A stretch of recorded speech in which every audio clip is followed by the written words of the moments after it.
হরে কৃষ্ণ, রাধে রাধে। মৌমিতা পরিবারে আপনাদেরকে জানাই অনেক অনেক শুভেচ্ছা ও অভিনন্দন। আজকের আলোচ্য বিষয়টি হচ্ছে মানুষের মৃত্যু কেন হয়। শ্রোতা বন্ধুরা, আজকের এই ভিডিওটি আপনারা প্রথম থেকে শেষ পর্যন্ত মনোযোগ সহকারে শ্রবণ করুন। আপনারা কিন্তু এই ভিডিওর মাধ্যমে অনেক কিছুই জানতে চলেছেন। ভিডিওটির মূল পর্বে যাওয়ার আগে আমার সকল শ্রোতা বন্ধুদের কাছে একটাই অনুরোধ, মৌমিতা পরিবার রাধা মাধব এই চ্যানেলটিকে আপনারা সাবস্ক্রাইব করে পাশে থাকা বেল আইকনটি ক্লিক করে রাখুন, যাতে আপনি এই চ্যানেলের সমস্ত ভিডিও কিন্তু খুব সহজেই পেয়ে যাবেন। ভিডিওটি যদি আপনার খুব ভালো লেগে থাকে অবশ্যই একটি লাইক, কমেন্ট এবং শেয়ার করে দেবেন। এইবারে আমরা ভিডিওটির মূল পর্বে প্রবেশ করতে চলেছি।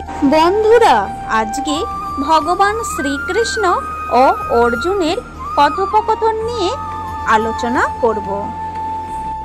অর্জুন ভগবান শ্রীকৃষ্ণকে জিজ্ঞাসা করলেন, হে কেশব, মৃত্যু যখন সকলের নিশ্চিত, তাহলে কেন আমরা সৎসঙ্গ ভজন করছি? যারা সংসারে কামনা বাসনা ভোগ পূর্ণ করছে তাদেরও তো একদিন মৃত্যু হবে।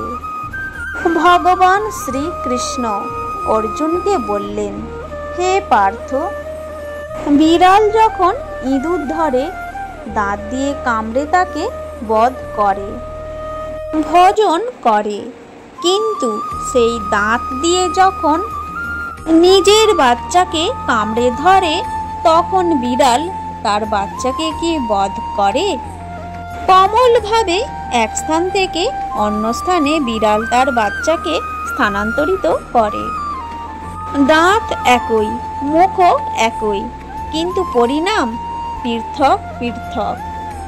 ঠিক তেমনি মৃত্যু সকলেরই নিশ্চিত, কিন্তু একজন প্রভুর ধামে, অপরজন 84 লক্ষ জন্মচক্রে মৃত্যু।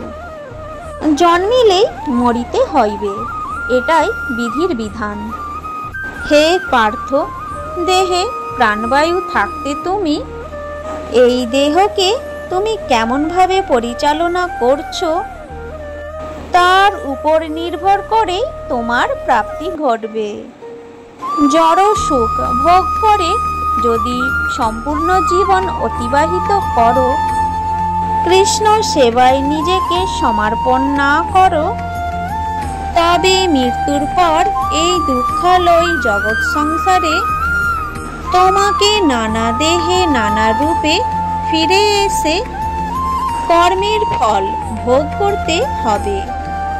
কিন্তু যদি তুমি এই মনুষ্য জীবন কৃষ্ণ ভাবনায় নিজেকে সমর্পণ করো, তাহলে মৃত্যুর পর ভগবান স্বয়ং তোমার সঙ্গী হবে। কৃষ্ণ ভাবনায় জীবনকে অতিবাহিত করার ফলে হয়তো মৃত্যুর পর এই জড়জগতে আর আসতেই হবে না, স্বয়ং পরমেশ্বরের শ্রীচরণে ঠাঁই পাবে। জয় শ্রী কৃষ্ণ। আজকের এই ভিডিওটি এই পর্যন্তই থাকলো। সকলেই ভালো থাকবেন, সুস্থ থাকবেন।